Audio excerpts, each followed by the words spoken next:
চৰাইদেউ জিলাৰ শিঙৰাজান চাহ বাগিচাত আজি এক বিশাল সজাগতা সভা আয়োজন কৰা হয়।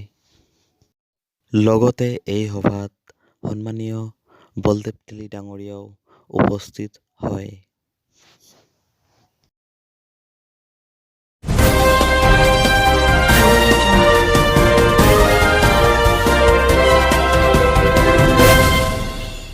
আজি সদৌ অসম আদিবাসী ছাত্ৰ সন্থাৰ এটা সজাগতা সভাত আপুনি অংশগ্ৰহণ কৰিছে আৰু সমাগত 2021 চনৰ বিধানসভাত দেখিবলৈ পোৱা গৈছে এতিয়া বিভিন্ন ৰাজনৈতিক দলে তৎপৰ হৈ পৰিছে। গতিকে ইতিমধ্যে জানিব পৰা গৈছে যে আপোনালোকৰো এটা ৰাজনৈতিক দল ইতিমধ্যে প্ৰতিষ্ঠা হৈছে আৰু এই ক্ষেত্ৰত আপোনালোকে কি ব্যৱস্থা লৈছে?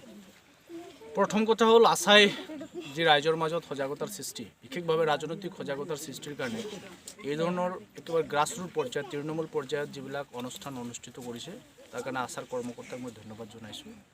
দ্বিতীয় কথা, যিহেতু নিৰ্বাচনৰ বতৰ আৰু বিভিন্ন ৰাজনৈতিক দলে বিভিন্ন বিধানসভা সমষ্টিবিলাকত ইতিমধ্যে ৰাজনৈতিক কুচকাৱাজ কৰিছে আৰু আমিও বিগত 2018 চনত আদিবাসী নেশ্যনেল পাৰ্টি নামেৰে এটা ৰাজনৈতিক দলৰ জন্ম দি বিভিন্ন বিধানসভা সমষ্টিত ইতিমধ্যে ৰাজনৈতিক সাংগঠনিক কাম কাজ আমি অব্যাহত ৰাখিছোঁ।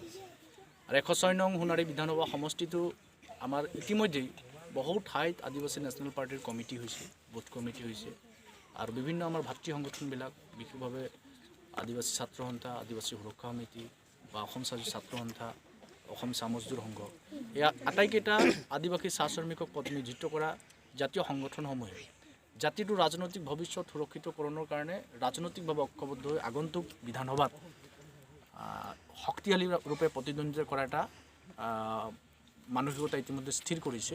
আৰু আমিও 106 নং সোণাৰী বিধানসভা সমষ্টিত যিহেতু এটা বস্তু মাৰ্ক কৰিছোঁ, 106 নং সোণাৰী বিধানসভা সমষ্টিত আদিবাসী চাহ শ্ৰমিকৰ ভোটাৰৰ সংখ্যা অসমৰ অন্যান্য বিধানসভা সমষ্টিৰ তুলনাত নিৰ্ণায়ক ভূমিকা ল'ব পৰা এটা বিধানসভা সমষ্টি।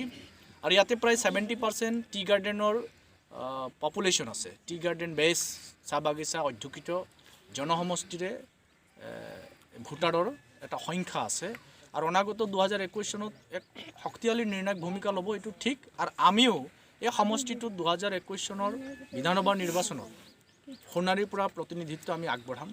আমি ইতিমধ্যেই বহুকেইগৰাকী ৰাজনৈতিক ব্যক্তিয়ে নিৰ্বাচনত অৱতীৰ্ণ হ'বৰ কাৰণে আমাৰ লগত যোগাযোগ কৰিছে। গতিকে নিশ্চিতভাৱে অনাগত দিনত এক ৰাজনৈতিক যুদ্ধ শক্তিশালী ৰূপত ইয়াত হ'ব। আৰু এইখিনিতে মই এটা কথা আপোনালোকৰ মাধ্যমৰ যোগেদি অসমৰ ৰাইজৰ জ্ঞাতাৰ্থে জনাব বিচাৰিছোঁ, যিহেতু চৰকাৰখন এইকেইদিন যিবিলাক তেওঁলোকৰ ৰাজনৈতিক সভা হৈছে বা তেওঁলোকে চৰকাৰী যিবিলাক সভা সমিতি পাতিছে, য'ত কেন্দ্ৰীয় মন্ত্ৰী আজি প্ৰধানমন্ত্ৰী ঢেকীয়াজুলিলৈ আহিছে, আটাইকেইটা সভা সমিতিৰ যিবিলাক তেওঁলোকৰ বক্তব্য, যিবিলাক তেওঁলোকৰ আঁচনি উদ্বোধনৰ বিষয়, এই আটাইখিনি বস্তু আমি মাৰ্ক কৰি এটা বস্তু চাইছোঁ যে অসমৰ মানুহক পুনৰবাৰ প্ৰলোভিত কৰিবৰ কাৰণে বিজেপি নেতৃত্বাধীন চৰকাৰখনে সাংঘাতিক প্ৰয়াস চলাইছে। যোৱাকালি চাহ বাগিচা ধন পুৰস্কাৰ মেলা বুলি এটা মেলা অনুষ্ঠিত কৰিছে আৰু মেলাটোৰ মূল যিটো কথা খুব যদি চমুকৈ কোৱা হয় যে বাগিচাৰ মানুহে 3000 টকা 2021 চনত নিজৰ ভোটটো বিজেপিৰ ফেভাৰত বিক্ৰী কৰিব লাগে। কথাটো তাতেই আছে। ধন পুৰস্কাৰ মেলাৰ নামত 3000 টকা এগৰাকী শ্ৰমিকক একাউণ্টত প্ৰদান কৰি তেওঁবিলাকে যি ধৰণৰ এটা পৰিৱেশ ইয়াতে ৰচনা কৰিব বিচাৰে যেন তেওঁলোকে 3000 টকাত গোটেই চাহ বাগিচাৰ শ্ৰমিকৰ সমস্যাবিলাক সমাধান হৈ যাব। আমি প্ৰশ্ন উত্থাপন কৰিব বিচাৰিছোঁ নিৰ্মলা সীতাৰমণক আৰু প্ৰধানমন্ত্ৰী নৰেন্দ্ৰ মোদীৰ ওচৰত। ৰাজ্য চৰকাৰক কৈতো লাভ নাই, কাৰণ তেওঁলোক আজিকালি পুতলা হৈ গ'ল। কেন্দ্ৰীয় চৰকাৰে যিটো কয় তেওঁলোকে সেইটোৱে শুনে। গতিকে আমি দুয়োগৰাকী কেন্দ্ৰীয় নেতৃত্বক এটাই কথা কওঁ, আমি কেইটামান প্ৰশ্ন উত্থাপন কৰিছোঁ। প্ৰথম প্ৰশ্নটো হৈছে তেওঁলোকে যেতিয়া 2016 চনত নিৰ্বাচনৰ কুচকাৱাজ অসমত চলাইছিল, 2016 চনত নিৰ্বাচনী কুচকাৱাজ চলোৱাৰ সময়ত তেওঁলোকে কৈছিল যে অসমৰ আদিবাসী চাহ শ্ৰমিক সমন্বিত অন্যান্য 5টা জনগোষ্ঠীক 6 মাহৰ ভিতৰত চিডুলিঙৰ ব্যৱস্থাটো কৰিব, অনুসূচীকৰণৰ ব্যৱস্থাটো কৰিব। কিন্তু 6 মাহ নালাগে, আজি 5টা বছৰ অতিক্ৰম কৰিবৰ শেষ হ'ল, কিন্তু এটাও তেওঁলোকে কাম অন্তত ৰাজনৈতিক সদিচ্ছা নথকাৰ কাৰণে কৰি নেপেলাৰ। চিডুলিঙৰ কোনো বিষয়টো আজি চৰ্চাৰ বিষয় হৈ থকাকৈ নাই, মানে নিদিয়ে, এইটো প্ৰায় থিৰাং কৰি পেলালে। দ্বিতীয় কথাটো যে তেওঁলোকে কৈছিল যে অসমৰ চাহ শ্ৰমিকসকলৰ দুৰ্দশা দেখি সেই সময়ত প্ৰধানমন্ত্ৰী ডাঙৰীয়াৰ চকুলো বৈ গৈছিল। তেওঁ কাছাৰৰ এখন সভাত বৰ আৱেগিকভাৱে কৈছিল যে অসমৰ চাহ বাগিচাৰ মানুহখিনিৰ যিটো দুৰ্দশা সেইটোক লৈ মই সাংঘাতিক মৰ্মাহত, মই নিজে এজন চাহৱালা, গতিকে চাহ শ্ৰমিকৰ দুৰ্দশাক মই বুজি পাওঁ। এতিয়া চায়ৱালা জন যে চাই বিক্ৰী কৰা মানুহজন যে সাংঘাতিকভাৱে মিছা কথা ক'ব আৰু মিছা কথা কৈ কৈ দেশৰ গোটেই এটা সম্পদ যে বিক্ৰী কৰিব, এই কথাটো দেশৰ মানুহ গম পোৱা নাছিলে, আমিও গম পোৱা নাছিলোঁ, অসমৰ চাহ শ্ৰমিকো গম পোৱা নাছিলে। আজি চায়ৱালাই যিবিলাক কাণ্ড কাৰখানা কৰিছে, নিশ্চিতভাৱে অসমৰ সৰ্বস্তৰৰ মানুহে তাক লৈ আৰু সাংঘাতিক চিন্তিত, কাৰণ এপদ সম্পদ বিক্ৰী কৰি অসমখন মোটামুটি কেইজনৰ মুষ্টিমেয় পুঁজিপতিৰ হাতত গতাবৰ কাৰণে তেওঁ থিৰাং কৰি লয়। আৰু আজিও আহি তেওঁ যি ধৰণৰ আৱেগিকভাৱে মানুহখিনিক কৈছে যে আমি শ্ৰমিকৰ কাৰণেই চৰকাৰ, শ্ৰমিকৰ কাৰণে চব কৰিছোঁ, আমুক কৰিছোঁ তামুক কৰিছোঁ, গতিকে শ্ৰমিকৰ কাৰণে তেওঁলোকে এটাই কৈছিলে যে 2016 গভৰ্ণমেণ্ট হোৱাৰ লগে লগে অসমৰ চাহ শ্ৰমিকে মিনিমাম ৱেজ এক্টৰ আণ্ডাৰত তেওঁলোকে এটা কমিটি নিৰ্ধাৰণ কৰিছিলে আৰু এই কমিটিয়ে নিৰ্ণয় কৰা ৰিপৰ্টৰ মাধ্যমেদি তেওঁলোকে 351 টকা 33 পইচা হাজিৰা চাহ শ্ৰমিকক দিম বুলি কৈছিলে, কিন্তু ফুটুকাৰ ফেন হ'ল, এটকা পইচা তেওঁলোকে নিদিলে। তেওঁলোকে দম্বালি মাৰি কৈছে কিন্তু দেই যে 5 বছৰত চাহ শ্ৰমিকক আটাইতকৈ বেছি কোনোবাই যদি হাজিৰা বৃদ্ধি কৰিছে এইটো বিজেপিয়ে কৰিছে, বিজেপি 30 টকা পইচা একেমতে বৃদ্ধি কৰিছে বুলি কৈছে। ইতিমধ্যেই অসম চাহ মজদুৰ সংঘৰ লগত consultative committee for tea planters association মালিকবিলাকৰ যিটো সংস্থাৰ লগত বহুবাৰ চুক্তি হৈছে, 3 বছৰ মূৰে মূৰে তেওঁলোকৰ চুক্তি হয়। যেতিয়া তেওঁলোকৰ এই চুক্তিটোৰ ম্যাদ খতম হৈছিল, আগৰ যিটো 3 বছৰীয়া চুক্তি কংগ্ৰেছৰ পিৰিয়ডত হৈছিল অসম চাহ মজদুৰ সংঘৰ লগত, সেই পিৰিয়ডৰ চুক্তিত অসম চাহ মজদুৰ সংঘৰ লগত চুক্তি যেতিয়া হৈছিল তেতিয়া চাহ শ্ৰমিকৰ 3 বছৰৰ মুঠ বৰ্ধিত পাৰিশ্ৰমিক 53 টকা হৈছিল, কিন্তু 5 বছৰত বিজেপিৰ নেতৃত্বত চাহ শ্ৰমিকৰ মজুৰি বৰ্ধিতৰ যিটো হাৰ সেইটো মাত্ৰ 30 টকা হ'ল। এটা ইণ্টাৰনেল ইনক্ৰিজ। এতিয়া এটা প্ৰশ্ন কৰিছে, এতিয়া চাহ শ্ৰমিকৰ যিটো মজুৰি বৃদ্ধি হৈছে হ'ব বোলে 10 দিনৰ ভিতৰত হাজিৰা বৃদ্ধি কৰিম বুলি হিমন্ত বিশ্ব শৰ্মাই ইতিমধ্যে কৈছে, আৰু এই বিষয়ে কি ক'ব? মানে হিমন্ত বিশ্ব শৰ্মাটো গছত গৰু উঠা কথা কয়, এইটো অদ্ভুত ধৰণৰ এগৰাকী মন্ত্ৰী, ই গছত যেনেকৈ গৰু উঠি যায় তেনেকুৱা কথা কয়। মানে মই কি কওঁ যে তেওঁ কৈছিল যে 10% চিডুলিঙৰ কাম যোৱা মহাসভা বৰঢুমচাত যেতিয়া সদৌ আদিবাসী ছাত্ৰ সন্থাৰ নেতৃত্বত মহাসভা হৈছিল, সেই মহাসভাটো তেখেত কৈছিলে 10% চিডুলিঙৰ কাম আছে, উইদিন 6 মান্থ 3 মান্থছত আমি গোটেই কামখিনি কৰি দিম। অৰ্থাৎ তেওঁ যেতিয়াই ইলেকশ্যন আহে সকলো কথা এনেকুৱাকৈ ফিট কৰি থৈ যেন তেওঁ কোৱা কথাটোৱেই হিলৰ কুটি চান্দ সুৰুজৰ কথা, তেনেকুৱা ধৰণৰ তেওঁ কথাবিলাক কয়। আৰু মানুহবিলাকো বৰ অদ্ভুত ধৰণৰ কথা, তেওঁ কি মায়া মানুহৰ কাৰণে এৰি দিয়ে, কি ধৰণৰ মন্ত্ৰৰ ফুকে মই নাজানো। হিমন্ত বিশ্ব শৰ্মাই কথা যেতিয়া কয়, মিছাই কথাটো বৰ সুন্দৰভাৱে সজাই পৰাই কয়, মানুহে সাংঘাতিকভাৱে হাত চাপৰি মাৰি তেওঁক উৎসাহিত কৰে। মানে অদ্ভুত ধৰণে এটা ৰাজনৈতিক চিন্তা চৰ্চা মানুহৰ মানসিকতাত গঢ় লৈ উঠিছে, তাক লৈ আমি আকাংক্ষিত। এই ধৰণৰ চিন্তা চৰ্চাত যদি মানুহ মিছাক যেতিয়া মানুহে ধৰিব পৰা নাই, মিছা কথা মানুহে যেতিয়া বুজিব পৰা নাই, প্ৰলোভনৰ ৰাজনীতিটো মানুহে যেতিয়া বুজিব পৰাগৈ নাই, নিশ্চিতভাৱে দেশ বিপদৰ ফালে গৈ আছে। গতিকে তেওঁ এতিয়া যিটো কৈছে যে 10 দিনৰ ভিতৰত শ্ৰমিকৰ মজুৰি বৃদ্ধি কৰিম, সঁচাই যদি তেওঁৰ সদিচ্ছা আছে বৃদ্ধি কৰিম বুলি কৈ কথাটো মানুহক উৎসাহিত কৰি তেওঁ আকৌ ভোট লোৱাৰ কাৰবাৰ ষ্টাৰ্ট কৰিছে। যদি বৃদ্ধি কৰে সঁচাকৈ বৃদ্ধি কৰক, আৰু 351 টকা 33 পইচা যিটো তেওঁলোকে বনাই দিয়া কমিটিয়ে নিৰ্ধাৰণ কৰা হাজিৰাটোৱে শ্ৰমিকসকলক দিয়ক, এই কথাটো আমি তেওঁক জনাইছোঁ।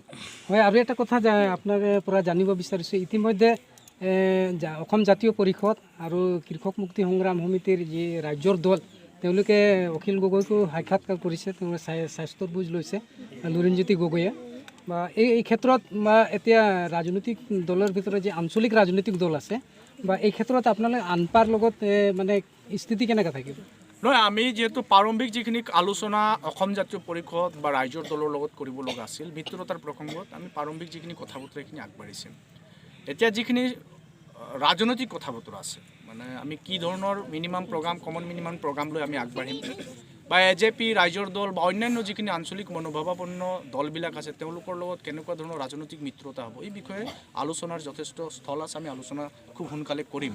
আমি একমত এই কথাটো চিন্তা কৰিছোঁ যে বিজেপিৰ যিটো আগ্ৰাসন, বিজেপি যি ধৰণৰ ৰাজনৈতিক নীতি লৈ দৰ্শন লৈ পেলাই সমগ্ৰ অসমত এটা সাংঘাতিক ধৰণৰ তেওঁলোকে বাতাবৰণ সৃষ্টি কৰিবলৈ গৈ আছে, আগ্ৰাসনটো ৰোধ কৰিবৰ কাৰণে আমি আঞ্চলিক মনোভাৱাপন্ন দলসমূহৰ লগতে অন্যান্য ৰাষ্ট্ৰীয় যিবিলাক দল আছে, যি ৰাষ্ট্ৰীয় দলে অসম আৰু অসম জাতিৰ সুৰক্ষিত ভৱিষ্যতৰ কথা চিন্তা কৰি ৰাজনৈতিকভাৱে তেওঁলোকে কাম কাজ কৰি আছে, আমি তেওঁবিলাকৰ লগতো কোনোবাখিনিত কিন্তু কিছু কথা বতৰা আমি পাতিবগৈ লাগিব। মই অসমৰ সৰ্বস্তৰৰ জনগণৰ যিটো আহ্বান আছে যে অসমৰ সুৰক্ষিত ভৱিষ্যতৰ স্বাৰ্থত ঐক্যবদ্ধভাৱে বিৰোধী শক্তিসমূহ অহা নিৰ্বাচনত কিন্তু ৰাজনৈতিক মানে যুদ্ধত অৱতীৰ্ণ হ'ব লাগে। ৰাইজৰ আহ্বানক আমি সঁহাৰি জনাই, আদিবাসী নেশ্যনেল পাৰ্টীয়ে ৰাইজৰ আহ্বানক সঁহাৰি জনাই ইতিমধ্যে কেইবাটাও ৰাজনৈতিক দলৰ লগত আমাৰ প্ৰাৰম্ভিক কথা বতৰা হৈছে।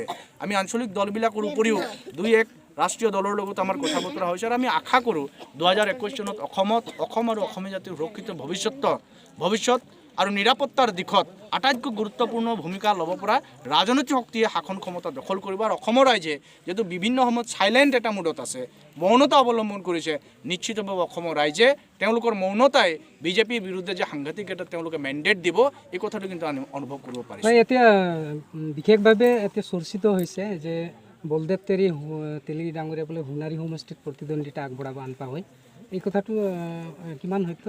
নহয়, ৰাইজে বহু সময়ত কৈছে, আমাৰ বিভিন্ন জাতীয় জনগোষ্ঠীয় দল সংগঠন বা আমাৰ যিখিনি মিত্ৰতাৰ লগত যিখিনি ৰাজনৈতিক দল আমি আছোঁ, সকলোৱে কৈছে যে সোণাৰী সমষ্টিত প্ৰতিনিধিত্ব আগবঢ়াব লাগে। মই এতিয়াও গোটেই বিষয়টো বিবেচনা কৰি আছোঁ। আমি এই কথাটো কৈছোঁ যে অসম আৰু অসমীয়া জাতিৰ সুৰক্ষিত ভৱিষ্যতৰ স্বাৰ্থত বিধানসভাৰ মজিয়াত বলিষ্ঠ কণ্ঠৰে মাত মাতিব পৰা মানুহক আমি ৰাজনৈতিকভাৱে নিৰ্বাচিত কৰি 2021 চনৰ বিধানসভাত আমি পঠাব লাগে। প্ৰথম কথা, এই বলদেৱ তেলীয়ে হ'ব লাগিব তেনেকুৱা ধৰণৰ কথা নাই। সোণাৰী সমষ্টিত বহু উপযুক্ত প্ৰাৰ্থী আছে। ৰাজনৈতিক যুদ্ধখনত প্ৰতিদ্বন্দ্বিতা কৰাটোৱে আদিবাসী নেশ্যনেল পাৰ্টিৰ এগৰাকী কৰ্মী হিচাপে মোৰ শেষ কিন্তু কৰ্তব্য নহয়। মই ভাবোঁ অসমৰ ৰাইজক ৰাজনৈতিকভাৱে ঐক্যবদ্ধ কৰি এই ফেচিষ্ট জনগণ বিৰোধী নীতি অৱলম্বন কৰি এপদ সম্পদ বিক্ৰী কৰি দেশখন কাংগাল কৰিব বিচৰা শক্তিসমূহক ৰাজনৈতিকভাৱে আমি কেনেকৈ প্ৰতিহত কৰিব পাৰোঁ, ক্ষমতাক্ষীণ কৰিব পাৰোঁ, আমি এই কথাটোত আটাইতকৈ বেছি ধ্যান দিছোঁ। গতিকে ৰাজনৈতিকভাৱে ঐক্যবদ্ধ হোৱাৰ সমান্তৰালকৈ 21ৰ নিৰ্বাচনত যাতে অসমৰ ৰাজধানীত দিছপুৰৰ মছনদত এই বিজেপিৰ নিচিনা ফেচিষ্ট এখন চৰকাৰ পুনৰ আহিব নালাগিব। শ্ৰমিকক 3000 টকা দিয়াৰ নামত 5 বছৰে যিটো তেওঁলোকে ঠগন আৰু লুণ্ঠন কৰি আছে, টকা কেইটামান বিনিময়ত নগদ ভোট কিনাৰ যিটো ৰাজনীতিৰ পৰম্পৰা ইয়াতে তেওঁলোকে অব্যাহত ৰাখিছে, এইবিলাক যাতে বন্ধ হ'ব লাগিব। এটা সুস্থ ৰাজনৈতিক বাতাবৰণ, সুস্থ ৰাজনৈতিক পৰম্পৰা অসমত যাতে গঢ় ল'ব পৰা যায়, আমি তাৰ কাৰণে কিন্তু ৰাজনৈতিকভাৱে কাম কৰিব লাগিব। প্ৰতিদ্বন্দ্বিতা আমাৰ শেষ লক্ষ্য নহয়, কিন্তু যদিহে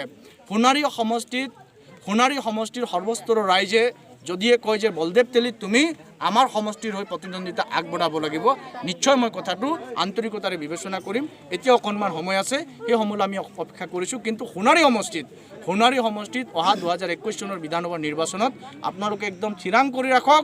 সোণাৰী সমষ্টিৰ ৰাইজে সিদ্ধান্ত লৈছে এইবাৰ অন্তত ইয়াত বিজেপিৰ পৰা কোনো জিকি পেলাই বিধানসভাৰ মজিয়াত নাযায়। বিজেপি বিৰোধী শক্তিৰ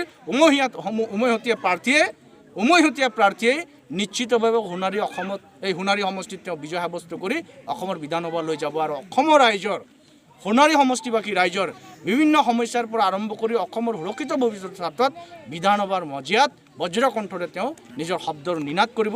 তেনেকুৱা ব্যক্তিকে নিৰ্বাচিত কৰি সোণাৰী সমষ্টিবাসী ৰাইজে পঠিয়াব, সেই কথাটোত মই অন্তত ব্যক্তিগতভাৱে নিশ্চিত আছোঁ। অন্তিমটো এটা প্ৰশ্ন আপোনাক কৰিব বিচাৰিছোঁ। বৰ্তমান অখিল গগৈ কাৰাৰুদ্ধ হৈ আছে, আৰু আপুনি ভাবে নেকি অখিল গগৈ ডাঙৰীয়া কাৰাৰুদ্ধ হৈ থকাৰ সময়ত বিজেপি কিবা প্ৰভাৱ পৰিব বুলি? নহয়, এইটোতো সাংঘাতিক প্ৰভাৱ ইতিমধ্যে পৰিছে।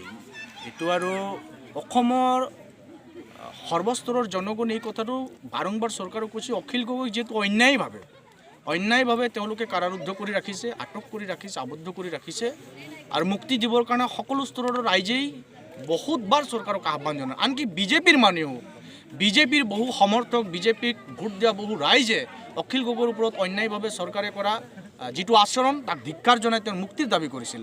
কিন্তু তেওঁক যিহেতু বন্দী কৰি ৰাখিছে, আৰু মই নিশ্চিত অখিল গগৈৰ বন্দীত্বই বিজেপিৰ 2021 চনৰ শাসনৰ গাদী যি উফৰাই পেলাব, সেইটো ঠিক। আৰু আমি আশা কৰোঁ, ন্যায়ালয়ৰ ওচৰত আমি আশা কৰিছোঁ, যিহেতু অহা 11 ফেব্ৰুৱাৰী তাৰিখে অখিল গগৈৰ পিটিশ্যনৰ ওপৰত সুপ্ৰিম কোৰ্ট অফ ইণ্ডিয়াত হিয়াৰিং আছে। সেই হিয়াৰিঙতে যাতে অখিল গগৈয়ে জামিনত মুক্তি লাভ কৰি আহি অসমৰ ৰাইজক প্ৰতিনিধিত্ব কৰিব পৰাকৈ তেওঁ সক্ষম হয়, তাৰ কাৰণে আমি ন্যায়ালয়ৰ ওপৰত আশা ৰাখিছোঁ। আৰু চৰকাৰক আহ্বান নজনাওঁ, কাৰণ এইখন চৰকাৰক কৈ লাভ নাই। এইখন চৰকাৰ সম্পূৰ্ণ জনগণ বিৰোধী, গণতান্ত্ৰিক পৰম্পৰা ৰক্ষাৰ বিৰুদ্ধে। আৰু যেতিয়াই গণতান্ত্ৰিকভাৱে সঁচা কথাবিলাক উপস্থাপন কৰা নেতৃত্বক তেওঁলোকে কণ্ঠৰুদ্ধ কৰি কাৰাৰুদ্ধ কৰাৰ মানসিকতা তেওঁলোকে লৈ থৈছে। গতিকে এইখন চৰকাৰৰ পৰা বিশেষ মই অখিল গগৈৰ মুক্তিৰ কাৰণে একো আবেদন নকৰোঁ, কাৰণ ন্যায়ালয়ৰ পৰা আমি এটা শেষ ভৰসা কৰিছোঁ, ন্যায়ালয়ে তেওঁক মুকলি কৰি দিব বুলি।